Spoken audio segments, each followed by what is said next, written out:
الرحمن الرحيم إنا أنزلناه في ليلة القدر وما أدراك ما ليلة القدر ليلة القدر خير من ألف شهر صدق الله مولانا العظيم قال نبينا محمد رسول الله صلى الله عليه وسلم من قام ليلة القدر إيمانا واحتسابا غفر له ما تقدم من ذنبه أو كما قال عليه الصلاة والسلام வெளியிட்ட போதெல்லாம் எழுகின்ற ஆற்றலை கொடுத்து அரசிக்கும் அவனுக்கு அனைத்து பாடம் உண்டாவதாக. அனைத்து உலகிற்கும் அற்கொலையாக அவதரித்த நமக்குமான நபி ஸல்லல்லாஹு அலைஹி வஸல்லம் அனைவர்கள் மீதும் அன்னவர்களின் நடுச்சுவற்றை நடுவசனாக பின்பற்றி வாழ்ந்து வந்த உத்தம சத்திய சகாப பெருமக்கள் தாவையங்கள் தமிழ் தாவையங்கள் நாதாக்கள் சுகதாக்கள் வல்லடையார்கள் நம்முடைய மீதும் இல்லாமல் அவனுடைய சாந்தை சமாதானம் என்று நின்று கட்டுமாக. கண்ணியத்திற்குரிய அல்லாஹ்வின் நல்லடியார்களே, நாமெல்லாம் ஒரு பாக்கியம் நிறைந்த ஒரு இரவிலே இந்த இரவை ஹயாத்தாக்க வேண்டும் என்ற நல்ல எண்ணத்திலே நாம் எல்லாம் அவனுக்கு பிடித்தமான இல்லமான பள்ளிவாசலில் மஸ்ஜிதுகளில் நாம் எல்லாம் அமர்ந்திருக்கிறோம். அல்லாஹ் நம்முடைய வருகையை கபூல் செய்வானாக. நாம் செய்யக்கூடிய அனைத்து அமல்களையும் முழுமையாக கபூல் செய்வானாக. நல்லவர்களும் சாலிஹீன்களும் எப்படியெல்லாம் இந்த இரவை அமல்களால் கழித்தார்களோ அதை போன்று நாமும் கழித்து அவர்கள் எப்படியெல்லாம் அல்லாஹ்வுடைய அன்பை மகளை பெற்றார்களோ அதை போன்ற அன்பை மகளை பெறக்கூடிய பாக்கியசாலிகளாக ஆக்கியவர்களாக. கண்ணியத்திற்குரிய அல்லாஹ்வின் நல்லடியார்களே, நாம் இருக்கக்கூடிய இந்த இரவு புனிதம் நிறைந்த லைலத்துல் கத்ருடைய இரவாக இருக்கிறது. 27வது இரவு என்று சொல்லக்கூடிய இந்த 27வது இரவு பாக்கியம் நிறைந்த ஒரு இரவாக இருக்கிறது.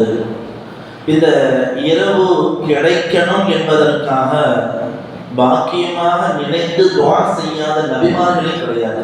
இந்த ஒரு இரவு வேண்டும் என்பதற்காக இந்த உலகத்துக்கு வந்த நபிமார்களில் பெரும்பாலான நபிமார்கள் துஆ கேட்கிறாங்க, யா அல்லாஹ் எனக்கும் இந்த ஒரு இரவினுடைய அமலை செய்யக்கூடிய பாக்கியத்தை அல்லாஹ் என்று. ஆனால் எந்த நபிமார்களுக்கும் அல்லாஹ் தராத பாக்கியம் ஈசா நபி அலைஹிஸ்ஸலாம் அவர்களுக்கு மட்டும்தான் கிடைத்தது. அவர்கள் இன்ஷா அல்லாஹ் பிற்காலத்தில் நமது இந்த சமுதாயத்திலேயே பிறந்து இந்த சமுதாயத்திலேயே வந்து அவர்களும் வாழ்வார்கள் என்று ஹதீஸ் எல்லாம் வருகிறது. அப்ப நபிமார்கள் ஒரு இரவினுடைய அமலை செய்ய வேண்டும் என்று அல்லாஹ்ட்ட துஆ கேட்டிருக்காங்கன்னா அந்த இரவு எவ்வளவு முக்கியமான ஒரு இரவாக இருக்கும். எனவே நம்ம துஆ கேட்டோமோ இல்லையோ அல்லாஹ் நமக்கு பாக்கியமாக தந்திருக்கிறார். கணித்திருக்கிற அல்லாஹ்வின் நல்லடியார்களே, நாம் எல்லாம் துஆ கேட்போம், யா அல்லாஹ் எனக்கு நீண்ட ஆயுளை கொடு கேட்போமா இல்லைங்களா? எல்லாத்தையும் கேட்குற பழக்கம் உண்டு. ஏன்னா நிறைய நாள் வாழணும், நீண்ட நாள் வாழணும் என்றெல்லாம் ஆசைப்பட்டு கேட்பது உண்டு அப்படிங்கிறவர்களே. ஆனால் அதற்குண்டான அமல் என்ன செய்யணுங்கிறதான் விஷயமே இருக்கிறது. நீண்ட ஆயுள் வேண்டும், அந்த ஆயுளும் கூட அமல்களால் கழிக்கப்பட வேண்டும் என்ற எண்ணத்திலேயும் நம்ம சேர்ந்து கேட்கணும். இன்ஷா அல்லாஹ் நீண்ட ஆயுள் கிடைப்பது மட்டும் ஒரு பாக்கியம் அல்ல, மாறாக அந்த நீண்ட ஆயுளில் பரக்கத்தான அமல்கள் செய்ய வேண்டும். அதுதான் பெரிய பாக்கியம் இருக்கிறவர்களே. நபிகள் நாயகம் ஸல்லல்லாஹு அலைஹி வஸல்லம் அவர்கள் முன் சென்ற நபிமார்களுடைய அந்த ஆயுள் காலத்தை எல்லாத்தையும் தெரிந்த பிறகு தன்னுடைய சமுதாயத்தினுடைய அந்த ஆயுள் காலத்தையும் ஒப்பிட்டு பார்க்கும் பொழுது ரொம்ப கவலைப்பட்டார்கள். முன் சென்று வாழ்ந்த நபிமார்களும் அவருடைய கூட்டத்தினர்களும் 500 வருஷம் 600 வருஷம் 300 வருஷம் சர்வசாதாரணமா வாழ்ந்திருக்கிறாங்க.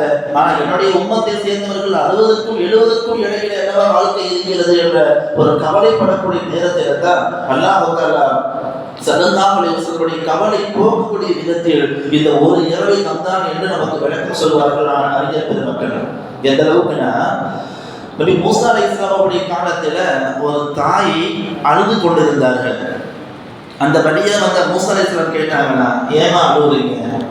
என்னுடைய பிள்ளை மௌத்தா போயிடுச்சு, என்னுடைய குழந்தை மௌத்தாயிடுச்சு, அதனால அதை நினைச்சு அழுகுற என்பதாக கேட்டாங்களா. உங்களுடைய பிள்ளைக்கு எத்தனை வயசுமா? 300 வயசுனாங்களாம். எத்தனை வயசுங்க? 300 வயசு அவங்களுக்கு பிள்ளை.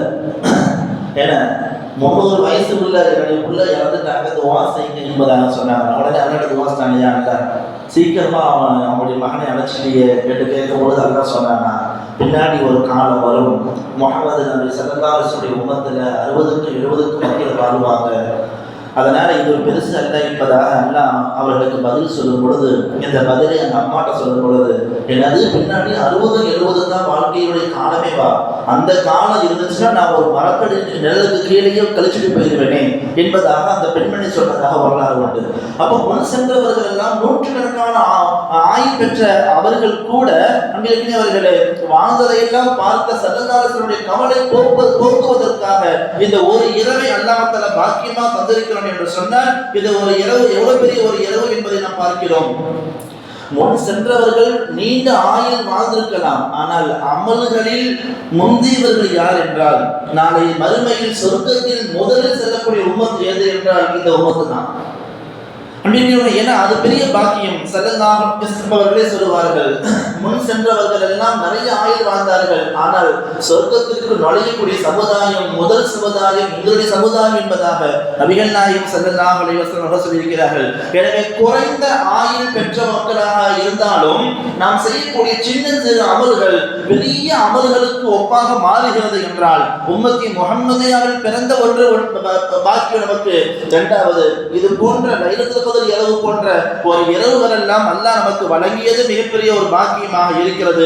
கணிதற்குரிய அல்லாஹ்வின் அடியார்களே, எனவே இந்த ஒரு இரவு 100 காலங்களுக்கு ஒப்பாக இருக்கிறது என்றால், இந்த ஒரு இரவு எவ்வளவு பெரிய ஒரு உன்னதமான இரவு என்பதை நாம் நம்முடைய மனதில் பதிவு செய்து, இந்த இரவில் நடக்கக்கூடிய அனைத்து அமல்களிலும் இன்ஷா அல்லாஹ் கலந்து சஹர் உணவில் உண்டு சுபூஹ் தொழுதுட்டு போகணும். சாப்பிட்டோன்னு போயிடக்கூடாது.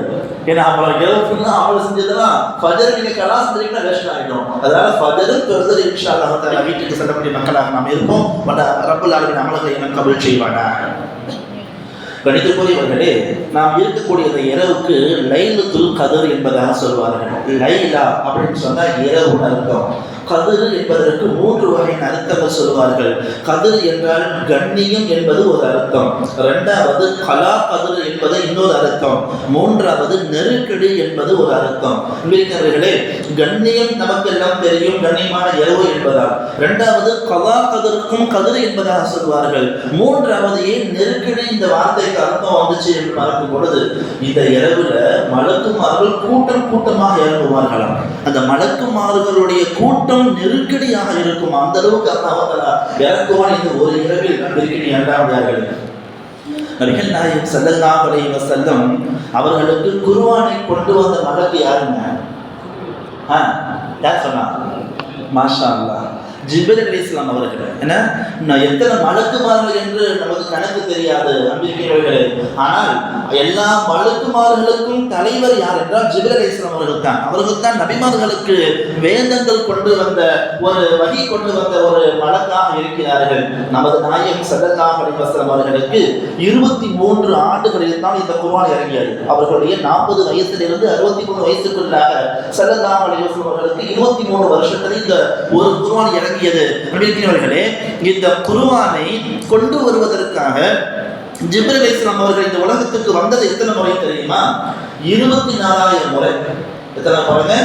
24,000 தடவைகள் வானத்திலிருந்து அல்லாஹ் தரக்கூடிய வஹியை சுமந்து கொண்டு எம் பெருமானார் ஸல்லல்லாஹு அலைஹி வஸல்லம் அவர்களுக்கு ஓதி காட்ட ஸல்லல்லாஹு அலைஹி வஸல்லம் அவர்கள் திரும்ப ஓத, இப்படியாக வஹி கொண்டு வருவதற்காக இந்த உலகத்திற்கு பூமிக்கு வந்த முறைகள் 24,000 முறை என்றால், அப்பேற்பட்ட ஒரு ஜிப்ரீல் அலைஹிஸ்ஸலாம் அவர்கள் இந்த இரவுல வராங்கன்னா அதை எப்படி பார்க்கணும்?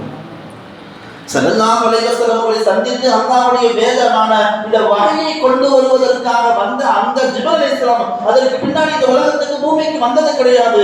வருஷத்தில் ஒரு முறை வருவார்கள். அது இந்த லைலத்துல் கத்ர் இரவு என்றால், இந்த ஒரு இரவு எவ்வளவு பாக்கியமானது என்பதை நாம் யோசித்து பார்க்க வேண்டியிருக்கிறோம். எனவே ஜிப்ரீல் அலைஹிஸ்ஸலாம் அவர்கள் வந்து இறங்கக்கூடிய பரக்கத்து நிறைந்த இரவிலே நாம் எல்லாம் அவருடைய இதமான பள்ளியில் உட்கார்ந்து இருக்கிறோம் என்றால் அல்லாஹ் நமக்கு தந்த பாக்கியம். அல்லாஹ்வுக்கு ஷுக்ர் செய்வோம். அல்ஹம்துலில்லாஹ். ஆமாம், சவுண்டா சொல்லுங்களேன் அல்ஹம்துலில்லாஹ். ஏன்னா இரவு 11 மணிக்கு மேலே நான் மட்டும் பேசுறது தான் சரியா வரும். நீங்கள் தூக்கிட்டு இருப்பீங்க, நானும் நீங்களும் பேசுனதும் சரியா வரும். கண்டிப்பாக அல்லாஹ்வின். எனவே அப்பேற்பட்ட ஒரு இரவிலே நாம் எல்லாம் இருந்து கொண்டிருக்கிறோம் இருக்கீங்க அல்லாஹ்வின். ஆனால் இந்த இரவு தான் 27 லைலத்துல் கத்ர் இரவு என்பதற்கு நிறைய கருத்து வேற்றுமை இருக்கிறது. சில ஹதீஸ் 21வது இரவும் வரும், சில ஹதீஸ் 23 இருக்கிறது, சில ஹதீஸ் 25 வருகிறது, சில ஹதீஸ் 27 வருகிறது, சில ஹதீஸ் 29 வருகிறது. ஆக நாயகம் சொன்ன வார்த்தை ஒற்றைப்படை இரவிலே இந்த இரவை நீங்கள் தேடிக் கொள்ளுங்கள் என்பதாக சொன்னார்கள் ஸல்லல்லாஹு அலைஹி வஸல்லம். ஆனால் எத்தனையோ சஹாபாக்கள் இந்த 27வது இரவு தான் லைலத்துல் கத்ருடைய இரவு என்பதற்கு நிறைய குறிப்புகள் தருகிறார்கள். 3 முக்கிய முத்தான சஹாபாக்கள் 3 பேருடைய கவுல் இருக்கிறது. 27வது இரவு தான் இந்த லைலத்துல் கத்ருடைய இரவு என்பதாக. ஒன்று இப்னு மஸ்ஊத் ரலியல்லாஹு அன்ஹு அவர்கள் சொன்ன வார்த்தை, இரண்டாவது இப்னு அப்பாஸ் ரலியல்லாஹு அன்ஹு அவர்கள் சொன்ன வார்த்தை, மூன்றாவது இப்னு உமர் ரலியல்லாஹு அன்ஹு அவர்கள் சொன்ன வார்த்தை. அன்பிற்கினியவர்களே, எனவே இந்த 3 முத்தான சஹாபாக்களுடைய அறிவிப்புக்கு இணங்க 27வது இரவு லைலத்துல் கத்ருடைய இரவாக இருக்கும் என்பதாக சொன்னதால் அன்பிற்கினியவர்களே, தொன்று தொட்டு வருடந்தோறும் 27வது இரவிலே லைலத்துல் கத்ருடைய இரவாக இருக்கும் என்ற ஒரு ஆசையிலே உலகமே அமல்கள் செய்யப்படுகிறது. அல்லாஹ் தஆலா அனைத்து அமல்களையும் அல்லாஹ் கபூல் செய்வானாக. இந்த ஒரு இரவிலே இவ்வளவு சிறப்புகள் இருக்க என்ன காரணம்? ஜிப்ரீல் அலைஹிஸ்ஸலாம் இறங்குறாங்க, மலக்குமார்கள் கூட்டம் கூட்டமாக இறங்குறாங்க. இந்த இரவுக்கு கண்ணியம் என்று பெயர், கலாக்கதிர் என்று பெயர், நெருக்கடி என்று பெயர். இந்த ஒரு இரவு கிடைப்பதற்காக எல்லா நபிமார்களும் துஆ செஞ்சிருக்கிறாங்க. இவ்வளவு ஒரு உன்னதமான ஒரு இரவு 1000 மாதங்களை விட சிறந்தது என்று அல்லாஹ் சொல்கிறார். கைரு மின் அல்ஃபி ஷஹர், 1000 மாதங்களை விட சிறந்த இரவு என்று இந்த ஒரு இரவுக்கு அல்லாஹ் இந்த அளவுக்கு முக்கியத்துவம் தருகிறானே. ஏன், எதனால் யோசிக்கும் பொழுது, நாம் ஓதி அந்த ஆயத்தை பார்க்கும் பொழுது, இன்னா அன்ஸல்நாஹு ஃபீ லைலத்தில் கத்ர், நிச்சயமாக நாம் இந்த லைலத்துல் கத்ர் இரவிலே குர்ஆன் ஷரீஃபை இறக்கினோம். இந்த இரவுல தான் இறங்கியது எதுங்க? குர்ஆன் ஷரீஃப். குர்ஆன் ஷரீஃப் இறங்கிய ஒரே காரணத்தினால இந்த இரவு இவ்வளவு பாக்கியமானது. இவ்வளவு சிறப்புகள் ஒரு இரவிலே கிடைக்கிறது. இவ்வளவு சிறப்புகள் நிறைந்த இந்த இரவு இவ்வளவு கண்ணியமாக ஆக்கப்படுவதற்கு காரணமாக இந்த ஒரு குர்ஆனுடைய பரக்கத்து என்று சொன்னால், அந்த குர்ஆன் இதைவிட மிகப்பெரியது. அந்த குர்ஆனை நாம் பாக்கியமாக பெற்றிருக்கிறோம் இருக்கிறீர்களே. ஆனால் எத்தனை பேர் இந்த குர்ஆனை ஓதுகிறோம் என்று யோசிக்க வேண்டும். எத்தனை பேர் அந்த குர்ஆனை ஓத முயற்சிக்கிறோம் என்று யோசிக்க வேண்டும். அல்ஹம்துலில்லாஹ், ஓதுவதை கேட்க ஆர்வமா வந்திருக்கிறோம். வெறும் கேட்பதே என்னுடைய வாழ்க்கை என்றல்ல,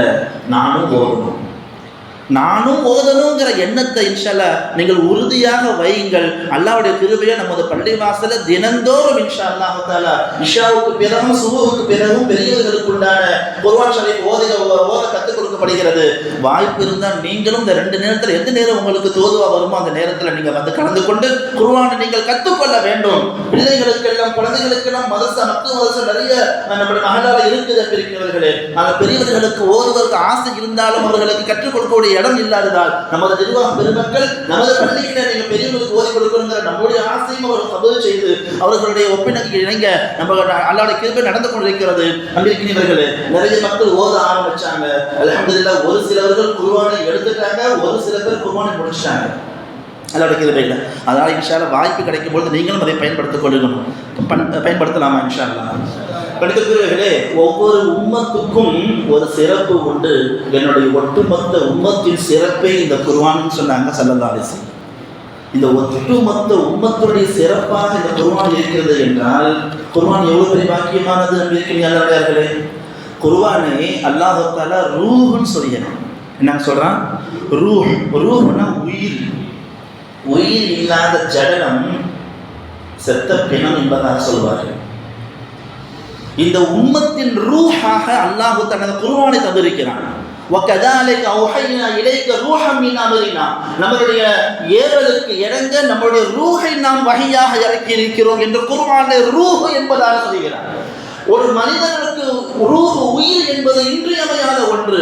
மனிதனுக்கு எந்த உறுப்பு இருக்கோ இல்லையோ ஆனால் வாழலாம். உயிர் மட்டும் இல்லைன்னா, எல்லா உறுப்பும் சிஹத்தாக இருந்தும் உயிர் இல்லாவிட்டால் போய் கபர்ல போய் அடக்க முடியும். அப்ப இந்த உம்மத்தின் ரூஹாக குர்ஆனை அல்லாஹ் சொல்கிறான் என்றால் அந்த ரூஹ் நம்மிடம் வர வேண்டாமா? அந்த ரூஹை நாம் நம்முடைய ரூஹாக ஆக்கிக்கொள்ள வேண்டாமா? இன்னும் அந்த ஆயத்தில் இப்படி சொல்கிறான், நூரன் நஹ்தி பிஹி மன் நஷாஉ மின் இபாதினா, நம்முடைய அடியார்களில் நாம் நாடக்கூடியவர்களுக்கு இந்த குர்ஆனை கொண்டு நாம் ஒளியை தருகிறோம் என்று சொல்கிறான். குர்ஆனை ஒளி என்று சொல்கிறான். கண்ணுக்கு பவர் இருந்தால் தான் எல்லாத்தையும் பார்க்க முடியும். கண்ணுக்கு பார்வை இல்லை, பவர் இல்லை, என்ன ஆகும்? உலகமே இருளாக இருக்கும், இருள்மயமாக இருக்கும். உயிரோடு வாழ்ந்தும் எதுவுமே பார்க்க முடியாத துர்பாக்கிய நிலை உண்டாகிவிடும். எனவே ஒவ்வொரு மனிதர்களுக்கும் கண்ணு எப்படி இன்றியமையாத ஒன்றோ, கண்ணுடைய பார்வை எப்படி இன்றியமையாத ஒன்றோ, இந்த உம்மத்தின் கண்ணாக, இந்த உம்மத்தின் பார்வையாக குர்ஆனை நாம் வழங்கி இருக்கிறோம் என்று அல்லாஹ் சொல்கிறான் என்றால், இந்த குர்ஆன் எவ்வளவு பெரிய பாக்கியமானது, உன்னதமானது என்பதை எல்லாம் சற்று யோசித்து பார்ப்பதற்குண்டான ஒரு இரவாக இந்த இரவை நாம் ஆக்கிக் கொள்ள வேண்டும். கண்ணியத்திற்குரிய அல்லாஹ்வின் நல்லடியார்களே, இந்த குர்ஆன் ஷரீஃபை குறித்து நபிகள் நாயகம் ஸல்லல்லாஹு அலைஹி வஸல்லம் அவர்கள் நிறைய செய்திகளை சொல்லியிருக்கிறார்கள். நபிகளே, இப்பேற்பட்ட இந்த குர்ஆனை நாம் எந்த அளவுக்கு முக்கியத்துவம் தருகிறோம் தெரியுமா? நம்ம எவ்வளவு முக்கியத்துவம் கொடுக்கிறோம்? நபிகளே, வீட்டில் நிக்காஹ் முடிப்பதற்கு என்ன சொல்லுவோம்? குர்ஆனை சீர்வரிசையை கொடுப்போம். எதை ஃபஸ்ட்டு கொடுக்குறோமோ இல்லையோ, சட்டை பானை எல்லாம் பின்னாடி, ஃபஸ்ட்டு எதை கொடுக்குறோம்? குர்ஆனை சீராக கொடுப்போம். அந்த பாக்ஸ் எல்லாம் அழகாக சூப்பராக இருக்கும், டிசைன் கலராக ஜிகுனாவாக இருக்கும். எல்லாம் கொடுத்து பிஸ்மில்லான்னு அந்த பெண்ணு வாங்கி எங்கே போய் வைப்பாங்க? பீரோ உள்ள வச்சுருவாங்க, அல்லது பீரோவுக்கு மேலே வச்சுருவாங்க. வீட்டில் ஏதாவது மௌத்துனா எடுப்பாங்க, வீட்டில் ஓதணும். ஏன்ப்பா வீட்டில் மௌத்து ஆகிட்டாங்க, அதை ஓதணும். அது மாதிரி ஏதாவது வீடு குடித்தனம் போறாங்கன்னு சொன்னா அந்த என்ன செய்யுது?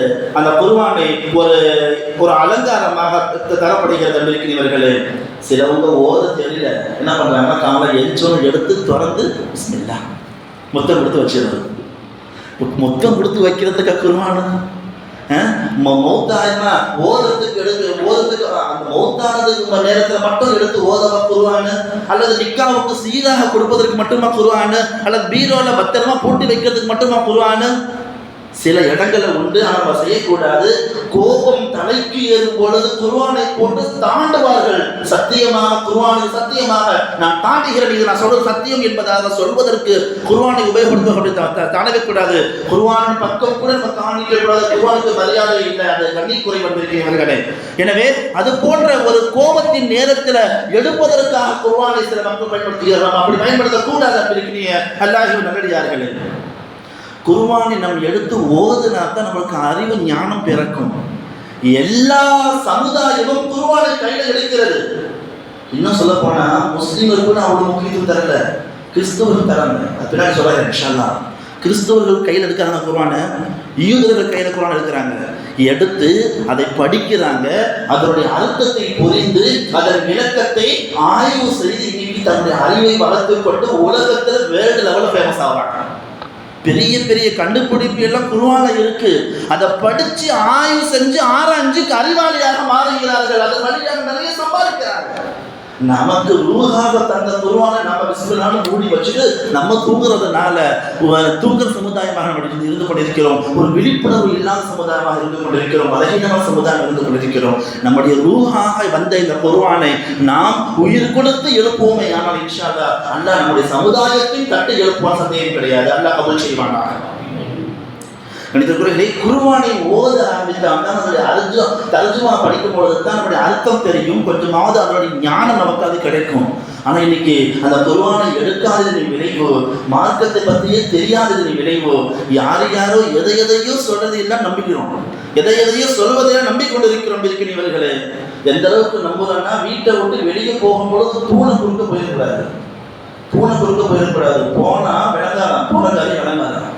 ஏதாவது அவசரமா எங்கேயாவது வியாபாரத்துக்கோ வெளியூர் பயணத்துக்கோ வெளியே போகும் பொழுது மியாவோட பூனை வெளியே போடுச்சுன்னா முடிஞ்சு உட்காந்து தண்ணி குடிச்சிட்டு அப்புறமா கொஞ்சம் நினச்சிப்போம். ஏன்னா பூனை குறுக்க போயிடுச்சு, போனதாரி கிளங்க. யாரை சொல்லி கொடுத்தா? இது இஸ்லாம சொல்லி கொடுத்துச்சு. அந்த அப்படின்னு சொன்னால் பூனை இந்த வழக்கத்துக்கு பதிலாக என்ன செஞ்சிருக்கணும்? நிறைய வளர்த்துருக்கணும். ஏன்னா இப்படி ஒரு சர்வம் சொல்கிறாங்க, நிறைய ஊழ விட்டு நல்ல சொல்லணும், நிறைய ஊழ விட்டா ஊழ விட்டு நல்ல சகனம் தான். ஆனால் பூனை குறுக்க போன கெட்ட சகனமா? அப்போ நிறைய வீட்டை வளர்த்து பூனையை காட்ட விட தானே. நம்ம ஆப்போசிட்டா செய்யறோங்க. பூனையை மட்டும் வீட்டில் வளர்க்குறோம், ஆனால் அந்த குறுக்க போனா என்ன செஞ்சிடும், அது நல்ல சகனம் இல்லை என்பதாக சொல்கிறோம். இன்னும் சிலங்க இன்னும் இருக்கிறாங்க, மௌத்து வீட்டுக்கு போக மாட்டாங்க. வீட்டில் கணவனை இழந்த கைப்பெண்களான விதவைகளுடைய முகத்தில் முழிக்க மாட்டாங்க. போறக்க நல்ல காரியம் இருக்காதான், போகும்போதே முசீபத்து பிடிச்ச இன்னைக்கு திட்டக்கூடிய மோசமான மக்கள் இருக்கிறாங்க. அந்த பெண்ணுடைய மனசு என்ன பாடுவோம், அந்த பெண் என்ன மோசடிச்சு, அல்லாவுடைய கணவருடைய ரூஹ கைப்பற்றிட்டா, அல்லது ஏதோ விதவை ஆகிட்டாங்க, ஏதோ ஒண்ணு அவர் அல்லது அவங்க கணவர் கைவிடப்பட்டிருக்கிறான். ஆனால் ஒரு விதவை பெண்ணு குறுக்க போயிடுச்சுன்னு சொன்னா நம்ம போற காரியம் விளங்காத மடையர்கள் நினைச்சு கொண்டு இருக்கிறாங்க. நல்லா பாதுகாப்பானாங்க. இந்த மடமை தரத்தில் ஏன் வருதுன்னா, மார்க்க ஞானம் கல்வி நம்மளுக்கு இல்லை.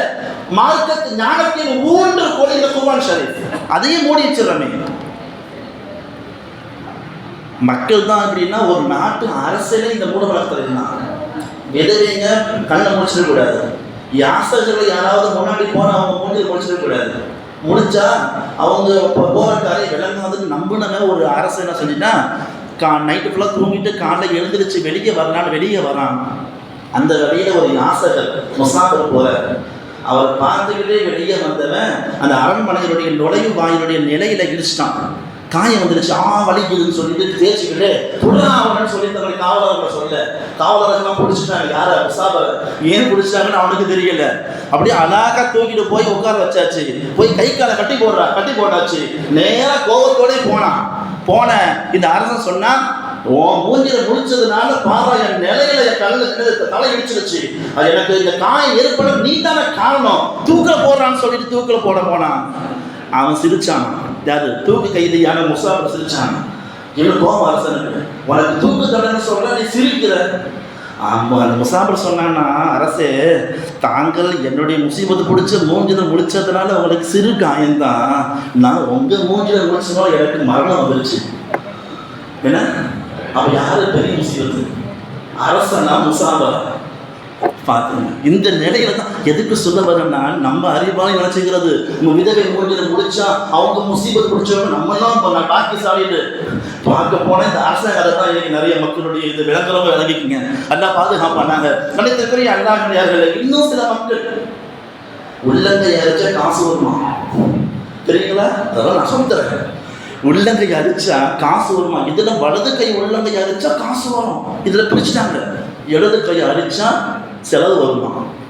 சிலவங்க உடம்புலாம் அரிக்குது, சிலவங்களுக்கு உடம்பெல்லாம் அரிக்குது, அலர்ஜி வருது, சிலவங்களுக்கு சொரியாஸ் நோய் வருது, அரைச்சிட்டே இருக்கும். இவங்களுக்கு பணமா வருது, செலவு தான் வருது. ஹாஸ்பிட்டலுக்கு போகிறாங்க, அலர்ஜின்னு சொல்லிவிட்டு அதை சிக்கனை சாப்பிடாத, முட்டையை சாப்பிடாத, கருவாடை சாப்பிடாத, கோழி இதை அதை சாப்பிடாத சொல்லி எல்லாத்தையும் ஸ்டாப் பண்ண சொல்லி என்ன டாக்டர் மட்டும் பறக்கத்தை வாங்கிக்கிறாரு காசு பணத்தை. எதிர்ப்பு சொல்ல வரோம், மார்க்க ஞானம் இல்லாததின் விளைவு அன்பிற்கனே அல்லாஹ்களே. இது போன்று எல்லாத்தையும் நம்பி மார்க்கம் சொல்வது போல நம்ம மாறிவிடுகிறோம். நல்லா பாதுகாப்பானாங்க. இதுவே நமக்கு அறிவு ஞான ஊற்றின் தூண்டுகோலாக இந்த குர்ஆன் ஷரீஃப் இருக்கிறது. நம்ம கையில் எடுக்கலாமா? இந்த குர்ஆனை குறித்து நாயகம் நிறைய வர்ணிக்கிறாங்க.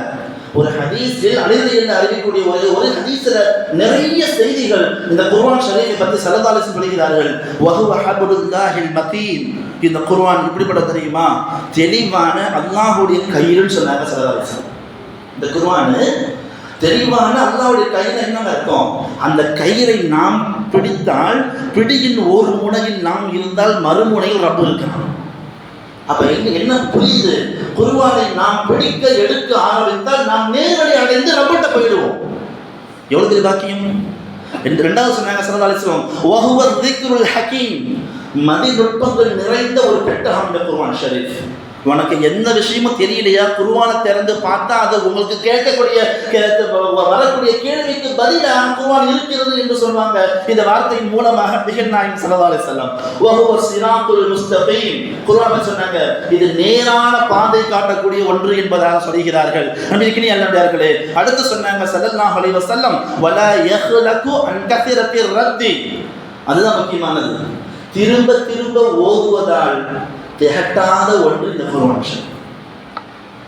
திரும்ப திரும்ப எத்தனை முறை ஓதுனாலும் என்னைக்காவது திகட்டி இருக்காங்க. பழசு ஓல்டு என்னைக்காவது சொல்லியிருக்குமா?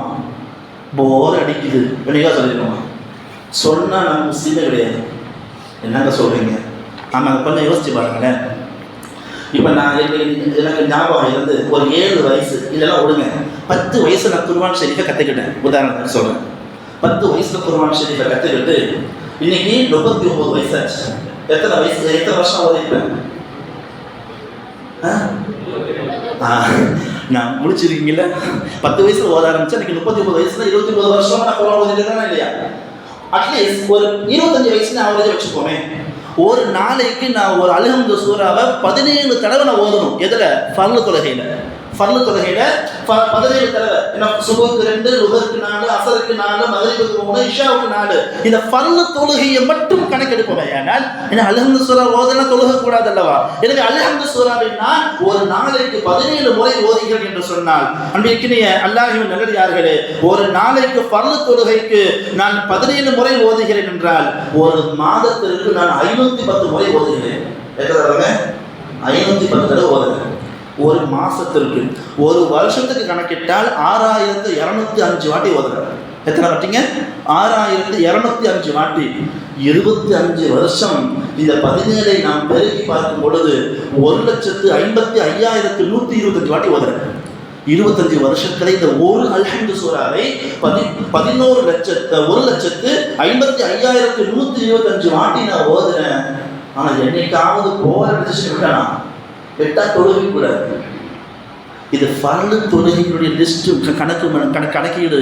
இன்னும் தராவி தொழுகை இருக்கிறது, முன்பின் சுன்னத்துகள் இருக்கிறது, தஹஜ்ஜத், இஷ்ராக்கு என அவ்வாபின் சொல்லக்கூடிய லுஹா சொல்லக்கூடிய நஃபிலான தொழுகை எல்லாம் இருக்கிறது.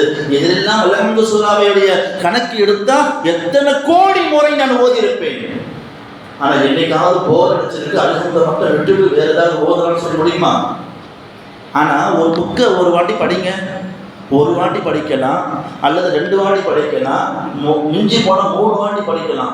அதுக்கு மேலே போர் அடிக்க தூக்கி போடுவாங்க. ஒரு காமெடியை ஒரு வாட்டி பார்க்கலாம், 2 வாட்டி பார்க்கலாம், மிஞ்சி போனால் ஒரு 5 வாட்டி பார்க்கலாம். அதுக்கு மேலே நான் கேட்ட காமெடி தான் அடுத்து பார்த்தது. ஒரு நாவலை ஒரு வாட்டி படிக்கலாம், 2 வாட்டி படிக்கலாம், மிஞ்சி போனால் 3 வாட்டி. அதுக்கு மேலே போர் அடிக்க, அது என்ன லாங்குவேஜில் இருந்தாலும் சரி. ஆனால் போர் அடிக்காத ஒரே மறை திருமறை குர்ஆன் ஷரீஃப். நாயகம் சொன்னாங்க ஸல்லல்லாஹு அலைஹி வஸல்லம் என்ன சொல்கிறார்கள்? வலா யஹ்லகு அன் கஸரத்தி ரத். எத்தனை முறை ஓதினாலும் திகட்டாத ஒன்று தேன்மறை திருக்குர்ஆன் ஷரீஃப். அன்பிற்கினிய நல்லடியார்களே, அடுத்து சொன்னாங்க ஸல்லல்லாஹு அலைஹி வஸல்லம் வலா தன்கிது அஜாயிபுஹு. ஓதக்கூடியவர்களுக்கு நிறைய அற்புதங்கள் நடந்து கொண்டே இருக்கும். குர்ஆன் அது அற்புதங்களை நிறைய வெளியாகி கொண்டே இருக்கும் என்பதாக நபிகள் நாயகம் ஸல்லல்லாஹு அலைஹி வஸல்லம் அவர்கள் சொல்கிறார்கள். கணிதற்குரிய அல்லாஹ்வினர்களே, எனவே அற்புதங்கள் முடிவடையாத, திரும்ப திரும்ப ஓதுவதால் போர் அடிக்காத, மார்க்க அறிஞர்களுடைய பசியும் தாகமும் தீராத, நேரான பாதையை காட்டக்கூடிய, மத நுட்பங்கள் நிறைந்த அல்லாஹ்வுடைய கையிலான இந்த குர்ஆன் ஷரீஃபை நாம் கையில் எடுக்கணும். இன்ஷா அல்லாஹ் நம்ம எடுக்கல, எத்தனையோ மக்கள் அதை எடுத்து தன்னுடைய வாழ்க்கையின் நோக்கமாக குறிக்கோளாக ஆக்கி கொண்டவர்கள் நிறைய வரலாறு உண்டு. குர்ஆனை நாம் சரியாக எடுக்கலைங்க கையில்.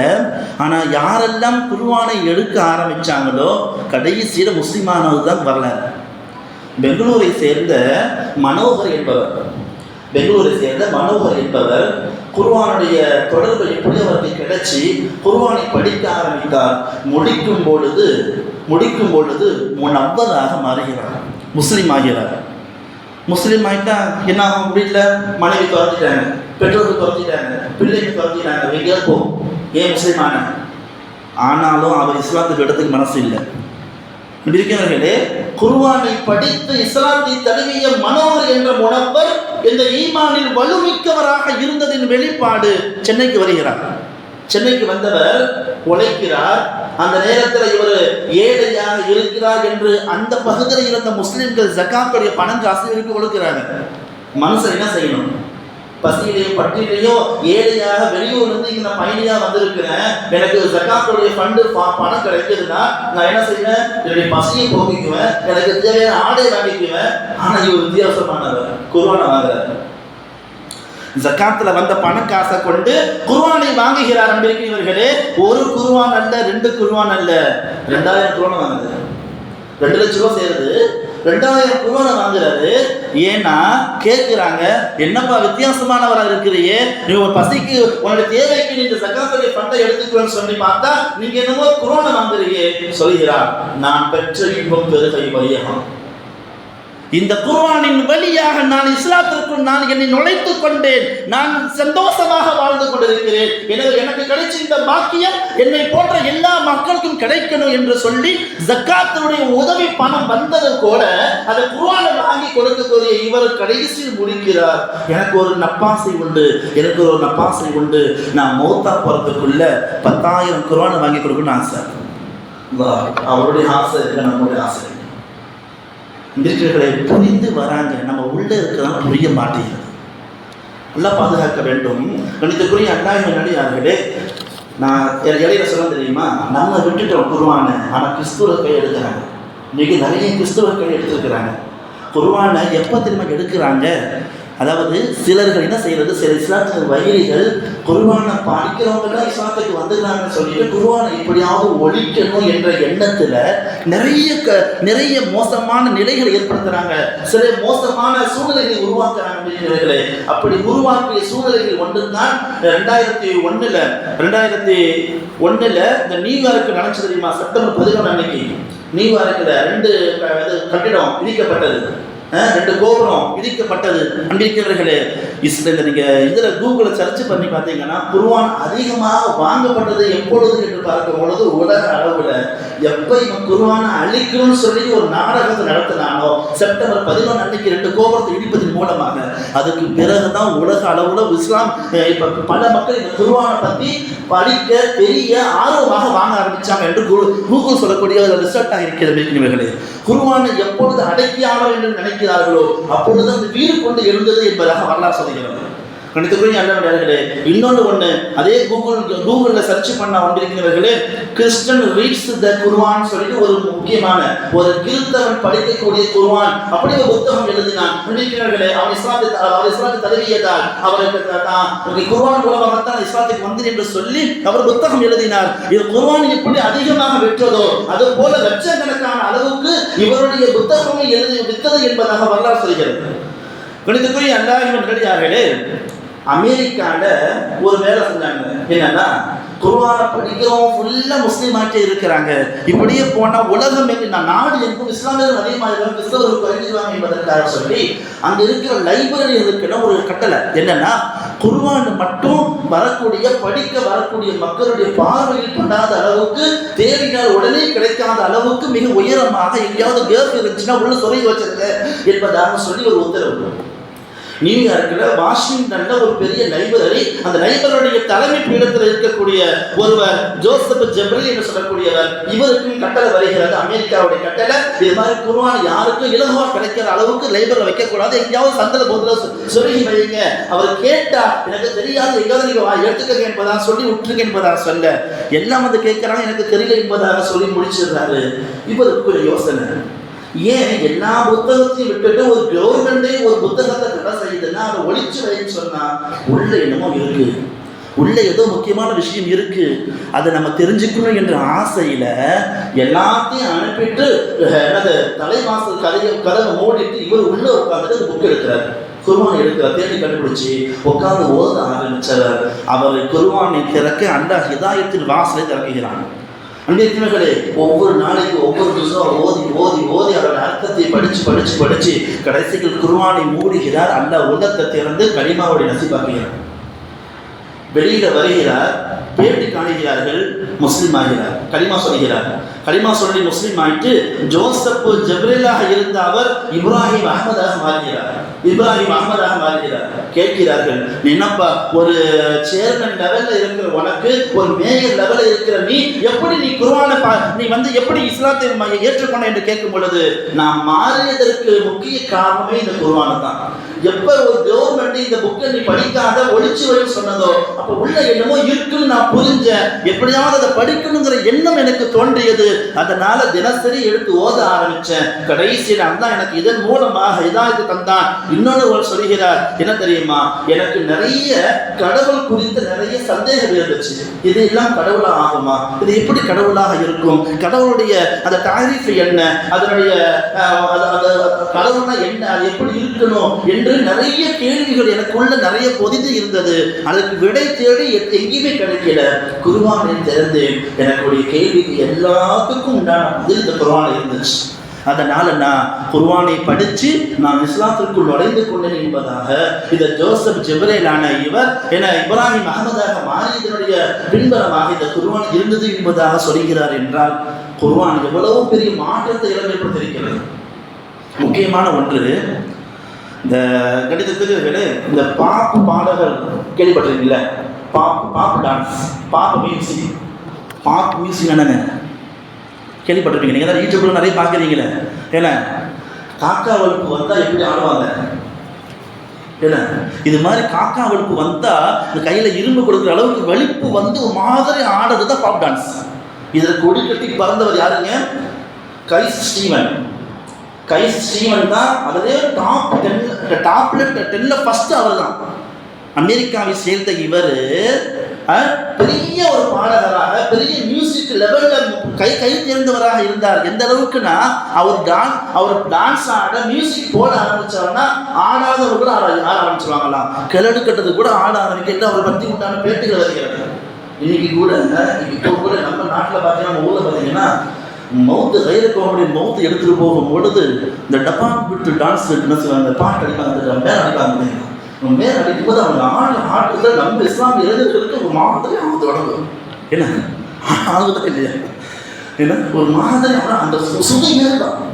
இந்த டப்பாங்குத்து டான்ஸுக்கு சுதிகேறும் பொழுது அந்த டாப் 10ல இருக்கிற டாப் ஃபர்ஸ்டா இருக்கிற அவருடைய மியூசிக் எல்லா மாதிரி இருக்கும்.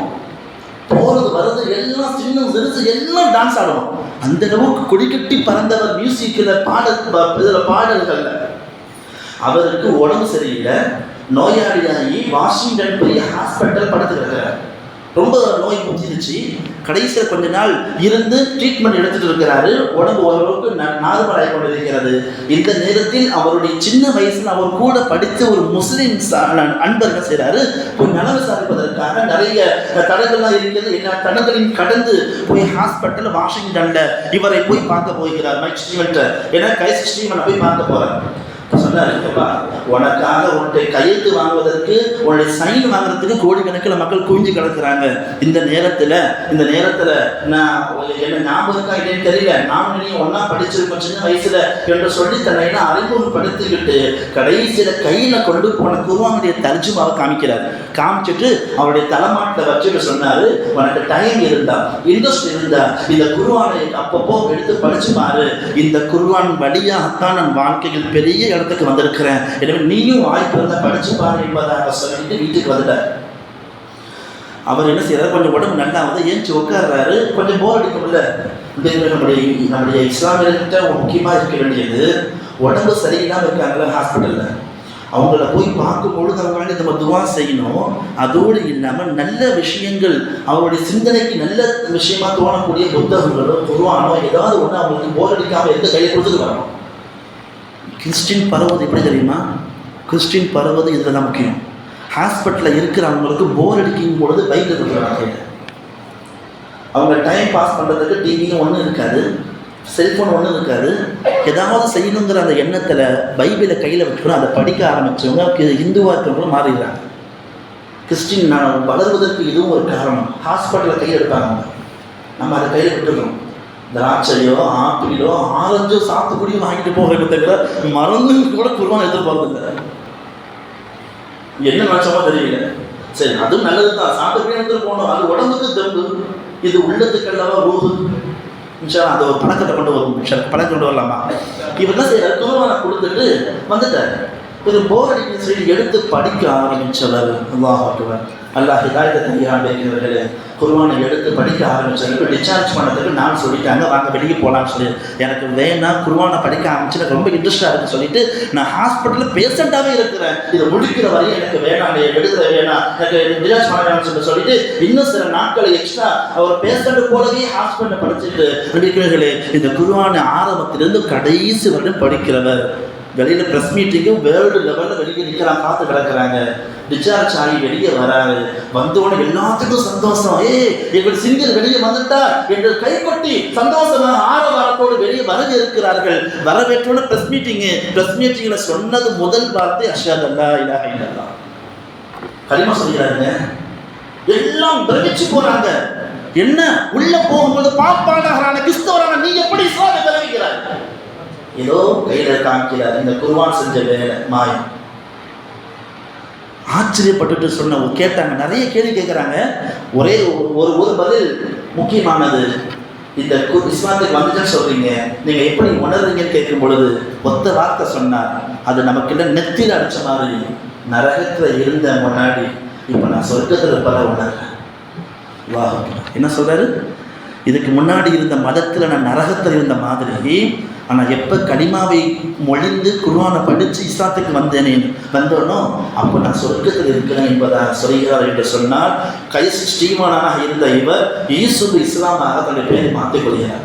யூசுப் இஸ்லாம் என்ற அந்த பேரை நீங்கள் கூகுளில் சர்ச் பண்ணி பார்த்தீங்கன்னா தெரியும், யூடியூப்பில் போட்டு பார்த்தீங்கன்னா தெரியும். அவர் பேட்டிகள் தான். அவர் தான் பெற்ற இன்பம் இந்த உலகமும் பெருங்கிற எண்ணத்தில் தாவா பணி செய்யக்கூடியவராக மாறுகிறேன். கிட்டத்தட்ட 15 நாடுகளில் இஸ்லாமிய ஸ்கூல் நடத்துகிறார்.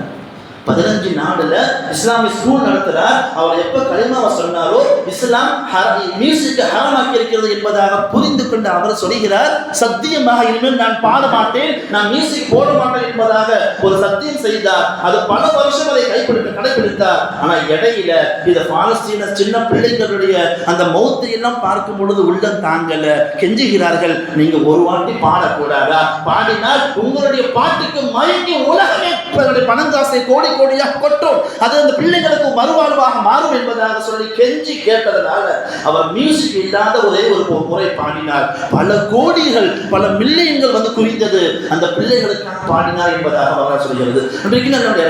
அப்ப அந்த யூசுப் இஸ்லாத்தை யூசுப் இஸ்லாமாக அவர் மாறியதற்கு எது காரணம்? பாப்பாளரான அவர் இந்த குர்ஆன் ஷரீஃப் தான். இப்பேற்பட்ட குர்ஆன் ஷரீஃபை தான் அல்லாஹ் நமக்கு பாக்கியமாக தந்திருக்கிறான். ஆனால் அந்த குர்ஆனை நாம் கையில் எடுக்க மறுக்கிறோம். அல்லாஹ் பாதுகாப்பானாக. படித்திருக்கிற அல்லாஹ்களே, இன்னைக்கு அந்த குர்ஆனை படிக்கணுங்கிற எண்ணம் கூட வரல. இன்னும் பார்க்க போனால் சில மக்களுக்கு இந்த அரபி வார்த்தையை இன்னும் அலர்ச்சி மாதிரி தெரியும். அதாவது அரபி வார்த்தையை கற்றுக்கணும்னு நினைக்க மாட்டாங்க. ஹிந்தி கற்றுக்கிறாங்க, இங்கிலீஷ் கற்றுக்கிறதுல என்னது ஆர்வம். சில மக்கள் மலையாளம், தெலுங்கு, நாக்கு தள்ளுதுன்னு என்னென்னமோ தள்ளுது, எப்படியும் தள்ளி கிளி படிக்கிறாங்க, கற்றுக்கிறாங்க. நான் ஆர்வமாக அந்த அரபி மட்டும் கற்றுக்கவே என்ன வர மாட்டேங்க. ஏன் தெரியல. எங்க சொர்க்கத்தின் மொழி அரபி, குர்ஆனின் மொழி அரபி, நம்மை படைத்து பரிபாலிக்கிற ரப்புல் ஆலமீன் பேசக்கூடிய வார்த்தை அரபி, நம் உயிரின் மேலான கண்மணி நாயகம் ஸல்லல்லாஹு அலைஹி வஸல்லம் அவர்கள் பேசிய மொழி அரபி. அந்த அரபி இவ்வளவு முக்கியமான ஒன்று என்றால் அது நான் பேசக்கூடிய லாங்குவேஜாக மாறக்கூடாதா? அதை நான் கற்றுக்கொள்ளக்கூடிய அற்புதமான மொழியாக மாறக்கூடாதா? கற்றுக்கணும் இன்ஷா அல்லாஹ். கற்றுக்கலாமா? அரபி தெரியாத அந்த மாப்பிள்ளைங்களுடைய இமாம்கள் படக்கூடிய பாடு இருக்கு. அல்லாஹ் களிமாலாம் சொல்லிக் கொடுப்பாங்க. மாப்பிள்ளை ஸ்டேஜில் உட்காந்தவொடனே களிமாலாம் சொல்லிக் கொடுத்து எனக்கு அதுக்கு முன்னாடி களிமா சொல்லியிருக்காரோ மறந்து போயிருக்கோம். எல்லாத்தையும் பழகினதுனால கொஞ்சமாவது களிமா சொல்லி இப்பயாவது நல்ல பழைய முஸ்லீம் ஆகலாம் சொல்லி களிமா சொல்லி கொடுத்துட்டு இன்னாருடைய மகளை இன்னாருக்கு இத்தனை சவரன் இத்தனை மகருக்கு உங்களை நான் நிக்கா முடிச்சு கொடுக்குறேன் என்று சொல்லிட்டு கபூல் செஞ்சீங்களான்னு கேட்டா, என்னமோ என்னது தீண்டத்தகாத ஒரு வார்த்தையை கேட்டது போல திரு முடிக்கணும். கபூல் அப்படின்னா என்ன கேட்கணும்? அதுக்கு சிலவங்க இமாம் ஒருதலை கேட்டுலாம் சொல்லிட்டு குபுல் பண்றியா? குபுல் குபுல் குபுல் என்ன ஒரு தடவை உங்களுக்கு கற்றுக்கிறதுனால குபுல் குபுல். இன்னும் சில மாப்பிள்ளைகள் என்னன்னா கபூல் செஞ்சியான்னு கேள்வி கேட்ட பதிலுக்கு அவரும் கபூல் செஞ்சியான்னு கேட்கிறாரு. என்ன அர்த்தம் தெரியுமா? இந்த இன்னாருடைய மகளை உங்களை நிக்காம முடிச்சு கொடுக்குற கபூல் செஞ்சிக்கான்னு கேட்டா மறுபடியும் நீங்க கபூல் செஞ்சிக்கான்னு கேட்கிறேன் அர்த்தம். அந்த பெண்ணை நான் நிக்காம முடிக்கிற அர்த்தம். என்னென்ன தெரியல அன்பிருக்கிறவர்களே. ஒரு ஊர்ல ஒரு அசத்திட்ட ஒரு வீடு கட்டுறாரு, ஒரு ஆர்வமாக பல லட்சம் செலவு பண்ணி வீடு கட்டிட்டு முடிக்கிற பினிஷிங் டயத்துல எப்படியாவது ஒரு நல்ல ஒரு துவாவை வாங்கி எழுதி வீட்டுக்கு முன்னாடி ஒட்டணுங்கிற ஆசையில அசத்துல வந்து எழுதி கேட்கிறாங்க. அசத்துக்கு பிஸியா இருக்கிறதுனால எழுதி கொடுக்க முடியல அவரால். அவர் கேட்டு பார்த்தாரு, விட்டுட்டாரு. போய் எங்கேயோ இதிமா நடந்திருக்குது, அங்க போய் ஜெகிட்டு அந்த என்னமோ எழுதி இருக்கிறத எடுத்துட்டு வந்துட்டு நல்லா செஞ்சாரு. ஹெட் தலை வாசல்ல வீட்டுல இருந்து உள்ள நுழையிற என்ட்ரன்ஸ்ல போய் மேல நல்ல போல்டா தெரியுற மாதிரி ஒட்டிட்டாரு. வீடு குடி போற அன்னைக்கு வந்து அசரத்தை கூப்பிட்டு நிர்வாகத்தை கூப்பிட்டு வாங்க என்று சொல்லி தாவத்தை கூப்பிட கையில் அழைச்சிட்டு போக, அப்ப அசத்து கேட்கிறாரு, நீங்க என்னமோ கேட்டுட்டு இருந்தீங்களே, நான் எழுதி கொடுக்க முடியல. அதெல்லாம் பரவாயில்ல அசரத், நீங்க நிறைய பிஸியா இருக்கீங்கன்னு சொல்லிட்டு நானே வாங்கிட்டேன்னு சொல்லிட்டு, அப்படி நிறைய வாங்கிட்டீங்களா, சந்தோஷம், பரவாயில்ல என்று ஆசையோடு போய் வீட்டு போய் வாசலை பார்த்தா உள்ள போறதுக்கு மனசுகள் அதிர்த்துங்க. வாங்க சார், பார்த்தீங்களா எவ்வளவு ஜிகிட்டு அழகா மீனது பார்த்தியா, சூப்பரான துவா எழுதிருக்கனா இல்லையா, வாங்கி விட்டுருக்கனா இல்லையா. துவாலாம் சரி, ஆனா என்ன துவா வச்சுங்க தெரியுமான்னு கேட்டார். அதற்கு என்ன என்னமோ அரபில் எழுதிச்சு, எழுதி வாங்கி போட்டேன். அல்லாஹும்ம இன்னி அஊது பிக்க மினல் குபுஸி வல் கபாயிஸ். எதுக்கு ஓதுறது? கழிவறைக்குள்ள நுழையும் போது ஓத வேண்டிய துவா அல்லாஹும்ம இன்னி அஊது பிக்க மினல் குபுஸி வல் கபாயிஸ் சொல்லி ஓதிட்டு உங்களுக்கு இடது காலை உள்ள வச்சு உள்ள போகணும், வெளியே வரும்போது வலது காலை வச்சு வெளியே வரணும். இந்த துவாவை என்ட்ரன்ஸ்ல போட்டிருக்காங்க. அதிர்த்து எனக்கு கேட்டாராம், நான் எப்படி உள்ள போறது, உள்ள போனா சாப்பிடணும், உள்ள போய் சாப்பிட மனசு வருமா, என்ன எழுதியிருக்குன்னு தெரியல, எதிர்காலி ஓதுதுங்கிறது தெரியல. இந்த லட்சணத்தை நம்முடைய நிலை இருந்தா என்ன ஆகும்? எல்லாம் பாதுகாப்பு. எனவே கொஞ்சமாவது அரபி லாங்குவேஜை கற்றுக்கொள்ள முயற்சி செய்வோம். ஒரு செய்தி சொல்லி முடிக்கிறவர்களே, இது முக்கியமான காலகட்டம், இது முக்கியமான இரவு. இந்த இரவில் துவா கபூலாக்கப்படக்கூடிய நேரம் இது. நம்முடைய எவ்வளோ ஆசைகள்லாம் இருக்கும், அந்த ஆசைகளை எல்லாம் ரப்பூட்ட கையேந்து கேட்டு பெறக்கூடிய அற்புதமான ஒரு இரவு. நம்முடைய ஆசைகளை இன்ஷா அல்லாஹ் துவாக்கு நாங்கள் கேட்போம். முக்கிய ஆசையும் எதிர்பார்ப்போம் இந்தியாவில் பிடிச்ச பீடை நீங்குங்கிறது தான். முசீபத்து நீங்கி நிம்மதியான முறையில் எல்லா மக்களும் வாழணுங்கிறது தான். அந்த துவாவை மறக்காம கேளுங்க.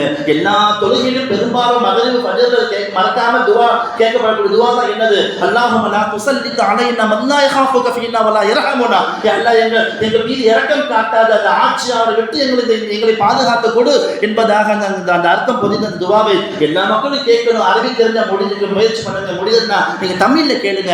யா அல்லாஹ் இந்தியாவுக்கு சுதந்திரத்தை கொடு, நிம்மதியாக வாழக்கூடிய பாக்கியத்தை கொடு, கொடூரமான ஆட்சி செய்யக்கூடிய ஆட்சியாக விட்டு இந்தியா மக்களை பாதுகாத்து கொடு என்பதாக. கணிதர்களே, எல்லாத்துக்கும் முடிவு உண்டு. கையில் பணம் காசு இருக்கிறதுனால நினைக்கிறதான் சாதிக்கலாம் நினைக்கிறாங்க. நான் நினைச்சா எதையும் மாற்றலாம், பெரிய எந்த பொறுப்பில் இருந்தாலும் நான் நினைச்சா சீக்கிரமாக இருந்தாலும் தூக்கி போட்டுருவேங்கிற அளவுக்கு எல்லாம் இன்னைக்கு கொடூரமான முறையில் 400 இடத்துல ஜெயிப்பேங்கிற திமிரு தினம் பேச்சு அன்பிருக்கிறார்களே நினைத்துக்கிட்டார்கள். நாம தான் என்று இல்லை. இன்ஷா நாம் அல்லாஹ் இருக்கிறான் இருக்கின்றார்களே. நாம் எல்லா காலத்தையும் ரப்பை நினைக்க வேண்டும், ரப்பிலேயே சரணடைய வேண்டும், ரப்பையே முழுமையாக நம்பி அவனிடத்திலே சரணாகதி அடைய வேண்டும். எல்லா நிலையும் சாதகமாக இருக்கிற நேரத்தில் ரப்பை நம்புறது பெரிய விஷயம் அல்ல. எந்த முகாந்திரமும் இல்லை ஜெயிப்பதற்கு என்ற நிலை இருக்கும் பொழுது கூட என் ரப்பை எனக்கு உதவி செய்வாங்கிற அந்த அதீதமான நம்பிக்கை இன்ஷா அல்லாஹ் அல்லாஹ் தஆலா மோசமான ஆட்சிக்கு முடிவு கட்டுவானாக. இப்னு மஸ்ஊத் ரலியல்லாஹு அன்ஹு அவர்கள் கஅபத்துல்லாஹ்ல குர்ஆன் ஷரீஃப் அழகான போல எடுத்து ஓதுறாங்க. ஓதும் பொழுது அங்க இருந்த காஃபிர்களுடைய தலைவர்கள் ஒருவனான அபூ ஜஹல் எழுந்திருச்சு வேகமா வந்த அவன் ஓங்கி காதுல அரைஞ்சான். காது அருந்து ரத்தம் ஊத்து. எதுக்காண்டி? குர்ஆனை போய் காபால படிக்கிறியா, உனக்கு எவ்வளவு தைரியம் இருக்கும் என்று சொல்லி அவருடைய காதில் அடிக்க காது அருந்து ரத்தம் சொட்ட ஊத்துது. கீழே பிடிச்சிக்கிட்டே ஒடியாரு சல்லல்லாஹு அலைஹி வஸல்லம். யார சொல்லலாம், இது மாதிரி முஸ்லிம் பிடிச்சி அடிச்சுன்னா யார சொல்லலாம். நான் தான் சொன்னேனே தோழரே, நீங்கள் பப்ளிக்கில் ஓதவினான்னு சொன்னேன், நீங்கள் தான் ஆர்வத்தோடு நீங்கள் ஓத ஆரம்பிச்சிங்களே என்று சொல்லிட்டு சல்லல்லாஹு அலைஹி வஸல்லம் அவர்கள் சிரிக்க ஆரம்பிச்சுக்கிறாங்க. சஹாபாக கேட்டாங்க, என்ன நாயகமே, தன்னுடைய அன்பு தோழர் இப்னு மஸ்ஊத் அடி வாங்கிட்டு ரத்தத்தோடு வராரு, பார்த்து பரிதாப பண்ணாமல் சிரிச்சுட்டு இருக்கீங்களேன்னு சொல்லும் பொழுது சல்லல்லாஹு அலைஹி சொன்னாங்க, இதற்குண்டான பதிலை பின்னால் ஒரு நேரம் வரும், நான் சொல்கிறேன். வந்தது நேரம். பத்ர் போர் முடிந்தது. கெட்டவர்கள் எல்லாம் செத்து மடிந்து கிடந்தார்கள்.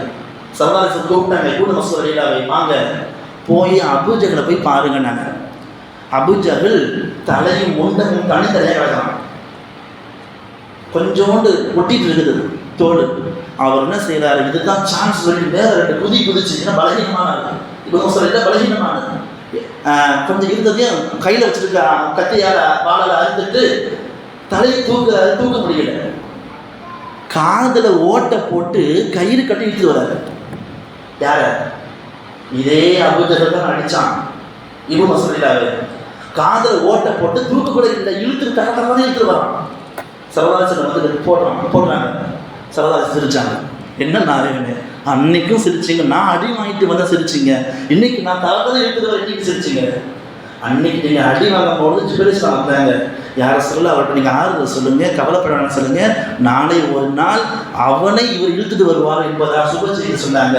நீங்கள் நடந்தது அதனால் நான் சிரிச்சேன் என்பதாக நபிகள் நாயகம் ஸல்லல்லாஹு அலைஹி வஸல்லம் அவர்கள் சொல்லும் பொழுது நண்பர்களே சந்தோஷப்பட்டு அதோடு நிறுத்தாம ஸல்லல்லாஹு அலைஹி வஸல்லம் அவர்கள் பதிலில் 8000 மலக்குமார்கள் மூலமாக உதவி செஞ்சான், சந்தோஷப்பட்டார்கள், வெற்றியை கொடுத்தான், சந்தோஷப்பட்டார்கள். ஆனால் அபூஜஹல் செத்துட்டான், மௌத்தாயிட்டான்னு சொன்னதை கேட்டதும் அல்லாஹ்வுக்கு ஷுக்ர் செஞ்சு 2 ரக்காத் தொழுதாங்க.